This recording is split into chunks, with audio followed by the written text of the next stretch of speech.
ప్రత్యూషను ఒక 4-5 గెస్ట్ హౌస్లో church guest హౌస్లో 4th గెస్ట్ హౌస్లో 5th గెస్ట్ హౌస్లో ప్రత్యూష అన్కాన్షియస్లోకి వెళ్ళిపోయింది. ఇక్కడైనా సిద్ధార్థ రెడ్డి గ్యాంగ్ వాళ్ళందరూ ఎస్కేప్ అయిపోయినా సిద్ధార్థ రెడ్డిని ముందర పెట్టాను. సిద్ధార్థ రెడ్డి నోరు తెరిస్తే కానీ వాళ్ళు ఎవరో తెలుస్తుంది. ఒక పల్లెటూరు నుంచి వచ్చి పెద్ద హీరోయిన్ అవ్వాలి అనుకున్న అమ్మాయి ప్రత్యూష తన ఫ్యామిలీలో ఉన్న కష్టాలన్నీ తీర్చేసి వాళ్ళ అమ్మగారిని చాలా హ్యాపీగా చూసుకోవాలి అనుకుంది. దానికోసం ఎన్ని కష్టాలు వచ్చినా కూడా ఆమె వెనకడుగు వేయలేదు. ఫైనలీ 2000వ సంవత్సరంలో తను దేనికోసం అయితే అంత కష్టపడిందో ఆ హీరోయిన్ క్యారెక్టర్ తనకి వచ్చేసింది. అప్పటి నుండి వాళ్ళ అమ్మగారిని చాలా బాగా చూసుకోవాలి అనుకుంది. కానీ 23 ఫిబ్రవరి 2002 రోజు ప్రత్యూష వాళ్ళ అమ్మగారికి ఈవినింగ్ 7:30కి ఒక కాల్ వచ్చింది. ఆ కాల్లో ఒకతను కంగారు పడిపోతూ మాట్లాడుతూ ప్రత్యూషని ఎవరో కేర్ హాస్పిటల్లో అడ్మిట్ చేశారో, తన సిచ్యువేషన్ చాలా సీరియస్గా ఉంది అని చెప్పి కాల్ పెట్టేశారు. అది విన్న ప్రత్యూష వాళ్ళ అమ్మగారికి ఏం చేయాలో అర్థం కాలేదు. ఆ కాల్ని నమ్మాలో లేదో కూడా అర్థం కాక కన్ఫ్యూజ్ స్టేట్లో ఉన్నారు. కానీ వాళ్ళ అమ్మగారితో పాటు తెలుగు స్టేట్లో ఉన్న ప్రతి ఒక్కరిని షాక్కి గురి చేసిన విషయం ఏంటంటే ప్రత్యూష చనిపోయింది. అసలు ప్రత్యూష అంత సడన్గా చనిపోవడానికి కారణం ఏంటి? తను చనిపోయిందా లేక ఎవరైనా చంపేశారా? ఫిబ్రవరి 23 రోజు అసలు ఏం జరిగింది? ఈ క్వశ్చన్కి ఆన్సర్ తెలుసుకోవాలి అనుకుంటే ఈ వీడియోని పూర్తిగా చూడాలి. 29 ఆగస్టు 1981 చంద్రశేఖర్ సరోజినీదేవి అనే కపుల్కి ప్రత్యూష పుట్టింది. తను పుట్టిన తర్వాతే వాళ్ళ లైఫ్లో హ్యాపీనెస్ వచ్చింది అని వాళ్ళిద్దరూ బిలీవ్ చేసేవారు. చంద్రశేఖర్ సిండికేట్ బ్యాంక్లో వర్క్ చేసేవారు అండ్ సరోజినీదేవి గవర్నమెంట్ టీచర్గా జాబ్ చేసేవారు. కొన్ని సంవత్సరాల తర్వాత వాళ్ళకి ఒక బాబు కూడా పుట్టాడు. ఒక చిన్న హ్యాపీ ఫ్యామిలీగా ఎటువంటి కష్టాలు లేకుండా సంతోషంగా గడిచిపోయేది. కానీ ఎప్పుడైతే ప్రత్యూష 10th క్లాస్కి వచ్చిందో వాళ్ళ నాన్నగారు చనిపోయారు. అప్పటిదాకా సపోర్ట్గా ఉండి అన్నీ చూసుకునే వాళ్ళ నాన్నగారు లేకపోయేసరికి ప్రత్యూషకి ఏం జరుగుతుందో అర్థం కాలేదు. అప్పటి నుండి వాళ్ళకి కష్టాలు రావడం స్టార్ట్ అయ్యాయి. ఒక ఆడపిల్ల అయినప్పటికీ ఆ ప్రాబ్లమ్స్ని ఎలా అయినా సాల్వ్ చేయాలని చెప్పి తను కష్టపడి చదివింది. 10th క్లాస్ ఫస్ట్ క్లాస్లో పాస్ అయింది. ఆమెకి మంచి మార్కులు రావడం వల్ల వాళ్ళ అమ్మగారు చాలా ఆనందపడ్డారు. ప్రత్యూష ఇంటర్ చదవడానికి హిమాయత్ నగర్లో ఉన్న గౌతమి రెసిడెన్షియల్ అకాడమీలో జాయిన్ అయింది. కానీ అక్కడ స్టూడెంట్స్ అందరూ కొత్త వాళ్ళు అవ్వడం వల్ల తనకి ఎవరితోని ఫ్రెండ్షిప్ చేయాలో అర్థం కాలేదు. అప్పుడే సిద్ధార్థ రెడ్డి అనే అతన్ని కలిసింది. వాళ్ళిద్దరూ స్టడీస్ గురించి డిస్కస్ చేసుకుంటూ మంచి ఫ్రెండ్స్ అయ్యారు. ఆ తర్వాత వాళ్ళకి తెలియకుండానే లవ్ చేసుకోవడం మొదలుపెట్టారు. కరెక్ట్గా అదే టైంలో జెమినీ టీవీలో ఒక ప్రోగ్రామ్ని కండక్ట్ చేస్తున్నారు. ఆ ప్రోగ్రామ్ మెయిన్ థీమ్ ఏంటంటే తెలుగు స్టేట్స్లో ఉన్న మంచి మంచి టాలెంట్ జూనియర్ యాక్టర్స్ని ఫైండ్ అవుట్ చేసి వాళ్ళని హీరోయిన్ చేయాలి అని. తన ఫ్రెండ్స్ అందరూ ఆ ప్రోగ్రామ్కి అప్లై చేశారు. ప్రత్యూష చాలా అందంగా ఉండడం వల్ల తనను కూడా అప్లై చేయమని చెప్పి ఫోర్స్ చేసి అప్లై చేశారు. బట్ సర్ప్రైజ్ థింగ్ ఏంటంటే ఒకరోజు సరోజినీదేవికి జెమినీ టీవీ వాళ్ళు కాల్ చేసి ప్రత్యూష ఇలా ప్రోగ్రామ్కి సెలెక్ట్ అయిందని చెప్పారు. బట్ అప్పటిదాకా సరోజినీదేవికి ప్రత్యూష ఆ ప్రోగ్రామ్కి అప్లై చేశాను అన్న విషయం చెప్పలేదు. తర్వాత ప్రత్యూషని అడిగితే తను భయపడిపోయింది. కానీ తన ఫ్రెండ్స్ అందరూ ఇలాంటి ఆపర్చునిటీ లైఫ్ టైంలో ఒక్కసారి వస్తుందని మీరు వదులుకోకండి అని చెప్పి రిక్వెస్ట్ చేసుకున్నారు. సరోజినీదేవి గారు కన్విన్స్ అవి ఆ ప్రోగ్రామ్కి తీసుకెళ్లారు. ఆ ప్రోగ్రాంలో మొత్తం 20 మంది అబ్బాయిల్ని 20 మంది అమ్మాయిల్ని షార్ట్ లిస్ట్ చేశారు. అంతమందిలో కూడా ప్రత్యూషకి ఫైనల్లో 3rd ప్లేస్ వచ్చింది. ఆ మిగతా కంటెస్టెంట్స్ ఎవరో తెలుసా? Uday Bhanu, singer Sunitha and heroine Laya. ఆ ప్రోగ్రామ్కి జడ్జ్ అయినటువంటి రాఘవేంద్రరావు గారు సరోజినీదేవితో ఏమన్నారంటే ప్రత్యూష చాలా అందంగా ఉంది, తనకి కొంచెం యాక్టింగ్ నేర్పిస్తే తెలుగులో మంచి హీరోయిన్ అవుతుంది అని సజెస్ట్ చేశారు. బట్ సరోజినీదేవి గారు వాళ్ళ ఫ్యామిలీలో ఎవరు ఇండస్ట్రీకి సంబంధించిన వాళ్ళు లేకపోవడం వల్ల ప్రత్యూషకి యాక్టింగ్ ఎక్కడ నేర్పించాలో ఆమెకి అర్థం కాలేదు. అప్పుడే రాఘవేంద్ర గారు బట్టా శ్రీరాముల దగ్గర నేర్చుకోండి, నేను రికమెండ్ చేస్తాను అని చెప్పారు. అప్పటి నుండి బట్టా శ్రీరాముల దగ్గరికి వెళ్ళి యాక్టింగ్ నేర్చుకుని అక్కడి నుంచి శేఖర్ మాస్టర్ దగ్గరికి వెళ్ళి డాన్స్ నేర్చుకున్నది. మోహన్ బాబు గారి సినిమా అయినటువంటి శ్రీరాములయ్య సినిమాలో పని మనిషి యాక్టింగ్ ఛాన్స్ వచ్చింది. దీని తర్వాత రాయుడు సినిమా కోసం మోహన్ బాబు గారు శ్రీరాములు గారికి కాల్ చేసి తన కూతురుగా ఒక క్యారెక్టర్ ఉంది, ఎవరైనా సెట్ అవుతారు అనిపిస్తే వాళ్ళని పంపించమని అడిగారు. అప్పుడు ఆమెను పంపించారు. అయితే రాయుడు సినిమా సూపర్ హిట్ అయిన తర్వాత ప్రత్యూషకి హీరోయిన్ ఛాన్సులు వస్తాయని చెప్పి ఎక్స్పెక్ట్ చేసింది. బట్ ఆ తర్వాత రవితేజ సినిమా అయినటువంటి చిరంజీవులు అండ్ సముద్రం అనే సినిమాల్లో ప్రత్యూషకి ఒక సిస్టర్ క్యారెక్టర్ రావడం వల్ల వాళ్ళ మదర్కి కోపం వచ్చి ఇప్పటి నుండి హీరోయిన్ ఛాన్సులు వస్తేనే తను చేస్తుంది, లేకపోతే చేయదు అని చెప్పి అప్పటి వరకు వచ్చిన ఆఫర్స్ అన్ని రిజెక్ట్ చేశారు. అప్పుడు ఆమెను హోటల్ మేనేజ్మెంట్లో జాయిన్ చేసి సిస్టర్ క్యారెక్టర్లు వస్తున్నాయి. ఒక 1-2 ఇయర్స్ ఆపేసి చక్కగా చదువుకో, హీరోయిన్ ఛాన్సులు వస్తే మాత్రమే చేద్దాం, లేకపోతే వద్దమ్మా అని చెప్పి ఆ కోర్సులో జాయిన్ చేసేశారు. ఆ టైంలోనే సిద్ధార్థని లవ్ చేస్తున్నానని ప్రత్యూష వాళ్ళ లవ్ మేటర్ని వాళ్ళ అమ్మగారితో చెప్పేసింది. సరోజినీదేవి గారు సిద్ధార్థ్తో మాట్లాడి, నువ్వు ఎలాగో ఫారెన్లో ఎంఎస్ చేద్దాం అనుకుంటున్నావు కాబట్టి నీ స్టడీస్ అన్నీ అయిపోయిన తర్వాత ప్రత్యూషని నీకు ఇచ్చి పెళ్లి చేస్తాను, బట్ అప్పటిదాకా ప్రత్యూష సినిమాల్లో యాక్ట్ చేస్తుంది అని చెప్పారు. ముందు డబ్బు సంపాదించుకోండి, ఒక 2-3 ఇయర్స్ ఆగండి, తర్వాత పెళ్లి చేస్తామని ఇద్దరు ఇలాగే ఉన్నారంటే పెళ్లి చేద్దాం అని అన్నారు. కానీ అబ్బాయి వాళ్ళ ఇంట్లో ఒప్పుకోలేదు. దీని తర్వాత ప్రత్యూషకి తమిళ ఇండస్ట్రీ నుంచి హీరోయిన్ ఛాన్స్ రావడం స్టార్ట్ అయ్యాయి. మనునిధి, సూపర్ కుటుంబం, పొన్నానా నిరం, తబసి, కడలా పొక్కల్ అనే తమిళ సినిమాల్లో ఆమె యాక్ట్ చేసింది. దీని తర్వాత ఉదయ్ కిరణ్ హీరోగా యాక్ట్ చేస్తున్న కలుసుకోవాలి అనే సినిమాలో తనకి హీరోయిన్ ఛాన్స్ వచ్చింది.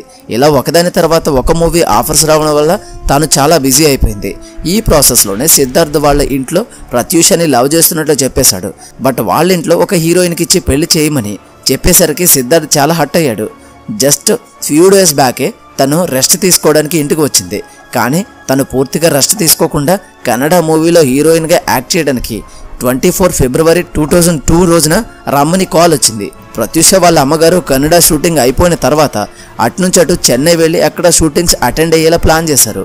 ఈ షూటింగ్స్ అన్నీ కంప్లీట్ అయ్యేసరికి నియర్లీ 1 మంత్ పడుతుంది. ఇంత టైట్ షెడ్యూల్ ఎందుకు ప్లాన్ చేశారంటే సిద్ధార్థ్ వాళ్ళ ఇంట్లో ప్రత్యూష గురించి ఆల్రెడీ గొడవలు జరుగుతున్నాయి.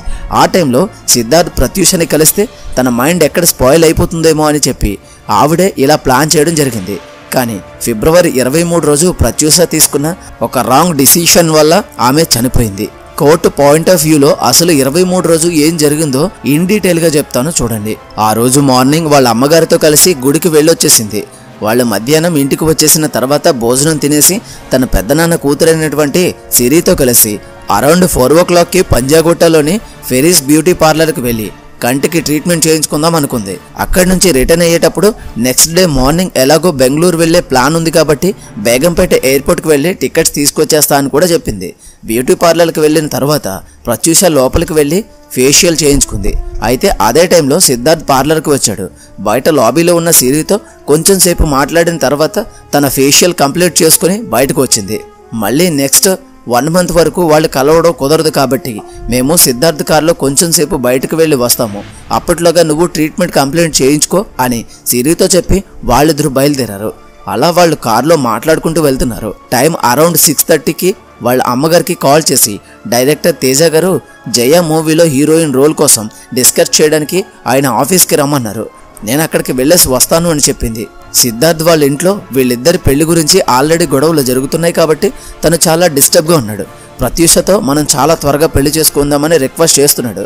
బట్ సరోజినీదేవి గారు అప్పుడే పెళ్లి చేయను అని చెప్పారు కాబట్టి ప్రత్యూష అప్పుడే మ్యారేజ్కి ఒప్పుకోవట్లేదు. సిద్ధార్థ్ అప్పటికే ఒక థమ్స్అప్ బాటిల్లో పాయిజన్ కలిపి తీసుకొచ్చాడు. ప్రత్యూష ఎప్పుడైతే మ్యారేజ్కి ఒప్పుకోవట్లేదో సిద్ధార్థ్కి ఇంకా ఒప్పించే ఓపిక లేక ఆ పాయిజన్ని తాగేస్తున్నా అని చెప్పి ఆ డ్రింక్ని తాగేశాడు. ఆ ప్రాబ్లమ్స్ అన్ని తన వల్లే అని, తనే లేకపోతే ఈ ప్రాబ్లమ్స్ అన్ని ఉండవని చెప్పి ప్రత్యూష ఆ డ్రింక్ తీసుకుని మిగతా పాయిజన్ అంతా తాగేసింది. ఎప్పుడైతే తను అది తాగిందో వెంటనే అన్కాన్షియస్ అయిపోయింది.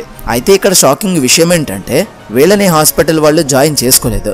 అన్నీ తెలుసుకుని అన్నీ అడిగి ఫస్ట్ ఎయిడ్ చేసి ఆఖరికి 8 గంటల తర్వాత జాయిన్ చేసుకున్నారు. ఆ తర్వాత ఈ విషయం ప్రత్యూష వాళ్ళ అమ్మగారికి తెలిసింది. ఆవిడ వెంటనే కేర్ హాస్పిటల్కి వచ్చేశారు. ప్రత్యూష ఐసీయూలో ఉంది అన్న వార్త విని ఆవిడ తట్టుకోలేకపోయారు. ఒక సర్ప్రైజింగ్ థింగ్ ఏంటంటే ఈ హాస్పిటల్ మేనేజ్మెంట్ సరోజినీదేవి గారిని 3 గంటల పాటు ప్రత్యూషని చూడనివ్వలేదు. పక్కనే ఇంకొక ఐసీయూ రూమ్లో సిద్ధార్థ్కి ట్రీట్మెంట్ జరుగుతుంది. బట్ అతని రిలేటివ్స్ అతన్ని కలవడానికి ఐసీయూ రూమ్కి వెళ్ళి వస్తున్నారు కూడా. ఆ రోజు నైట్ అంతా సరోజినీదేవి గారు బయట ఉన్న చైర్స్లో కూర్చొని ప్రత్యూష నార్మల్ అయిపోవాలని ప్రేయర్ చేస్తూ ఉన్నారు. 10:30 అయింది. ఇంకా అలా ట్రీట్మెంట్ చేస్తున్నారు అని చెప్పారు. కానీ చివరికి డాక్టర్స్ వచ్చి ఆమె మరణించింది అని చెప్పారు. వాళ్ళ అమ్మగారు గుండెలు పగిలా ఏడ్చేశారు. ఆమె బాధ మామూలుగా లేదు. అండ్ ఆమెకు సంబంధించిన వస్తువులన్నీ ఆమె తల్లికి ఇచ్చేశారు. బట్ ఆమె ఆ రోజు వేసుకున్నటువంటి డ్రెస్ మాత్రం ఇవ్వలేదు.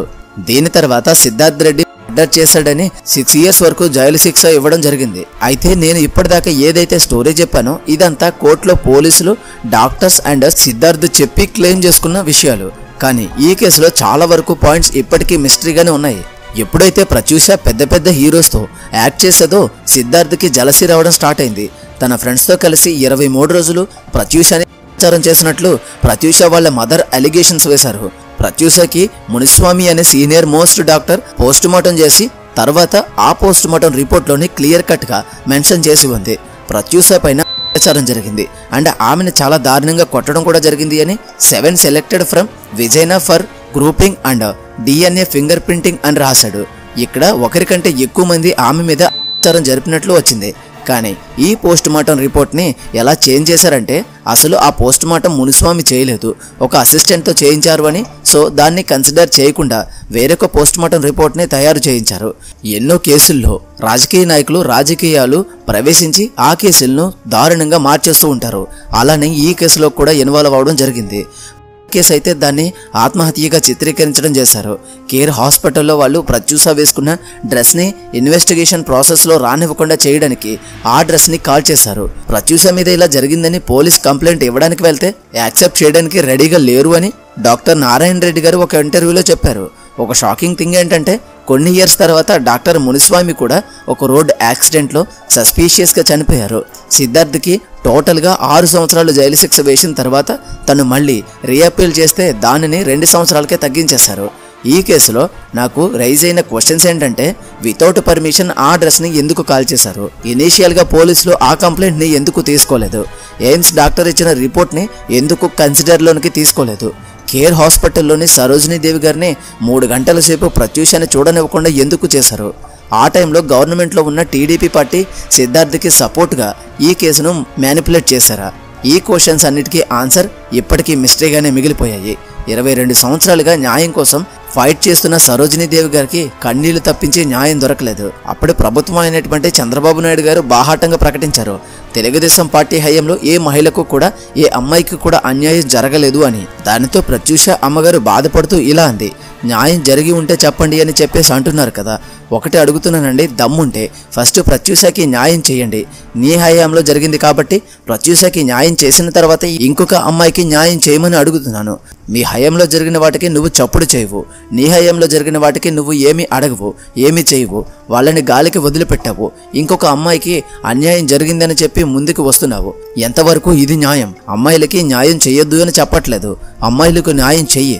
కానీ నీ హయాంలో జరిగిన వాళ్ళకి ఫస్ట్ న్యాయం చేయాలని, నీ వల్ల అన్యాయం జరిగింది, నీ వల్ల నా బిడ్డ సాక్ష్యాలు మాయమైపోయాయి, నీ వల్ల నాకు న్యాయ పోరాటం చేయకుండా అడ్డంకులు వస్తున్నాయి అంటూ ఆమె బాధపడుతూ ఎన్నో మాటలంది. గత 23 సంవత్సరాలుగా ఆమె తల్లి ప్రత్యూషకి న్యాయం జరుగుతుందేమో అని చూడని రోజు లేదు. కానీ ఆమెకి న్యాయం జరగలేదు, ఇంకా జరగదు కూడా. ఎందుకు ఇలా అంటున్నానో మీకు తెలిస్తే కామెంట్లో చెప్పండి. ఈ వీడియోకి ఇంతే. ఈ వీడియో కనుక మీకు నచ్చినట్లయితే తప్పకుండా లైక్ చేయండి. అలాగే మరిన్ని మంచి వీడియోస్ కోసం ఛానల్ని సబ్స్క్రైబ్ చేసుకుని పక్కన ఉన్న బెల్ ఐకాన్ ఆల్లో పెట్టుకోవడం మర్చిపోవద్దు. మళ్ళీ మరొక మంచి వీడియోతో కలుద్దాం. Until then thank you, bye, జై హింద్.